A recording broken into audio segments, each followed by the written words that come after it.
तो शाम को रेडी-सेडी होकर के ना मैं निकल गई थी मार्केट के लिए। अब आप लोग सोचेंगे जो इसको रोज़ क्या ही रखा रहता है मार्केट में, तो जी हाँ जी, मेरी बच्चों का स्कूल मंडे से चालू होने वाला था, तो उसका कुछ-कुछ बुक्स था और ड्रेस वगैरह बचा था, तो वो भी तो मुझे ही लेने जाना था। तो एक्चुअली आज हस्बैंड का छुट्टी था, तो मैं वेट कर रही थी वीकडेज़ में जो जब इनका छुट्टी होगा तभी अब मैं इनके साथ ही जाऊँगी।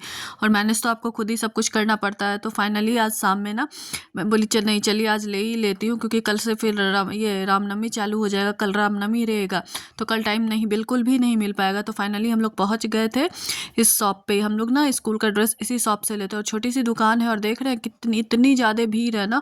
और अभी स्कूल के टाइम में ना तो अभी तो पूरा दुकान ही भरा हुआ रहता है। हाँ, आप जिधर भी देखेंगे ना उधर या तो स्टूडेंट या उसके पेरेंट्स इस शॉप में। फिर हम लोग भी खड़े हो गए और अपनी बारी का इंतज़ार कर रहे थे। तो और तब तक में ना भैया ने इसका भी निकाल दिया था, तो मैंने बोला जी ठीक है, जा कर के चेंज करके। और स्कूल का तो टेंट्रम आपको पता ही ना, हर साल ड्रेस चेंज होगा, बुक्स चेंज होगा। तो फाइनली इसने ना पहना, बट इसको ना ये कंफर्टेबल नहीं लग रहा था। फिर मैंने दूसरा साइज़ बोला जो नहीं आप दूसरा साइज़ दे दो, तो फिर वो भी पहन के आए। वो तो वही दिखा के बोल रही थी नहीं मम्मी हाथ मोड़ने में दिक्कत हो रहा है। तो मैंने फिर से बोला जो भैया नहीं ये भी छोटा लग रहा है, आप फिर चेंज कर दो। नहीं तो अगर एक साइज़ बड़ा नहीं लूँगी ना तो फिर 6 मंथ होते होते ही ना तो दिक्कत होने लगता है पहनने में। तो मैं, और आपको पता ही है एक हाउसवाइफ ना हर मामले में बचत करना चाहती है। तो फाइनली इसका ये वाला सूट तीसरा साइज़ जब आया ना तो वो इसको कंफर्टेबल था, और पहला वाला इसने मुझे दे दिया था जो वापस करो। अब बचा था ऊपर का बंडी जो कि इसके स्कूल का था, तो फिर मैंने इसका भी ना बड़ा साइज़ मंगवा लिया था। तो फाइनली ये दोनों बंडी और इसका सूट ये दोनों मैंने फाइनल किया और बिलिंग कराया और निकल गए थे। तो निकल गए थे तो हम लोग घर नहीं जा रहे थे, आप ये मत सोचना निकल के हम लोग घर जा रहे थे। आज तो सारा बचा बचाया काम मुझे ना स्कूल से जो भी रिलेटेड काम था वो आज मुझे फिनिश करना था। तो अब हम चले आए थे बाटा। जी हाँ, मैंने बोला बैग को रख दो कार में, और फिर हम लोग चले गए थे बाटा, क्योंकि अब मुझे स्कूल का शूज़ लेना है। हर साल शूज़, बैग, बुक्स और ड्रेस, ये तो हर साल के का नाटक रहता है। तो फिर पीयू ने अपना साइज़ बताया, तो फिर तब भैया गए थे उसके साइज़ का लाने के लिए। तब तक आप इसको देख ही सकते हैं, इसको तो बस दुकान घुसने की देर रहती है ना, इसका बस चले तो ये सारा दुकान उठा के घर ले आए। तो तब तक में ना भैया ने ये ब्लैक वाला शूज़ ना ला करके दिया था। मुझे पसंद था, बट इसने बोला नहीं मुझे बॉयज़ वाला लग रहा है, मुझे गर्ल्स वाला मंगवा करके दो।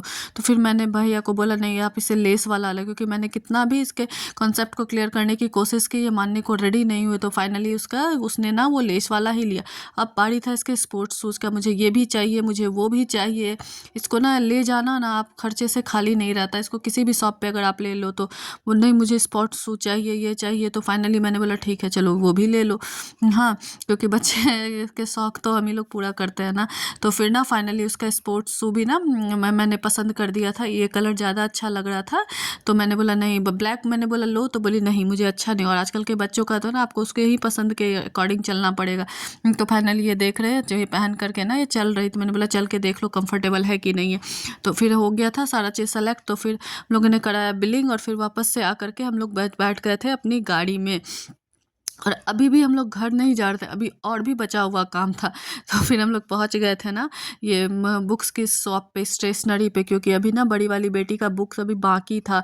उस दिन ना एक दिन पहले भी एक लॉट बुक्स और कॉपी हम लेके घर जा चुके थे, वो छोटी वाली बेटी का था, बड़ी वाली का आना बाकी था। उस दिन इनके शॉप में ना अवेलेबल नहीं था। तो फिर मैंने बोला चलो आज वो भी मैं निपटा ही लेती हूँ, कल संडे है, कल के लिए कुछ भी नहीं छोड़ूंगी। मुझे तो अब ना इरिटेशन होती है सैटरडे और संडे से, आता ही क्यों है। हाँ, एक तो ऐसे ही काम रहता है, ऊपर से सैटरडे संडे ना और मगजमारी रहता है, जो बचा खुचा काम है आप निपटाओ। तो फाइनली हम लोग स्टेशनरी पहुंच गए थे। फिर मैंने बोला जो इसके क्लास का बुक निकाल दो, तो वही वो पलट पलट के देख रही थी, ये है वो है। तो मैंने वो इसलिए मैं ना आज इसको खुद लेकर के आई हूँ, जो चलो खुद से देख करके तुमको जो भी लेना है ले लो, फिर बीच में मत बोलना। तो सब कुछ लेने के बाद अब इसका देख लीजिए। हाँ, इसको ये वाला पेंसिल का डब्बा पसंद है, तो मुझे दिखा रही थी मम्मी कितना अच्छा है, कलरफुल ले लो। मैंने बोला जाओ ये भी ले ही लो तुम। तो फाइनली हम लोगों ने ना बुक्स वगैरह ले करके ना मैं बैठ गई थी गाड़ी में। और कॉपी वगैरह तो मैं इससे पहले जो आई थी ना छोटी वाली का बुक लेने, तो उसी में मैं लेकर के चली गई थी, बस बुक्स बचा था बड़ी वाली बेटी का।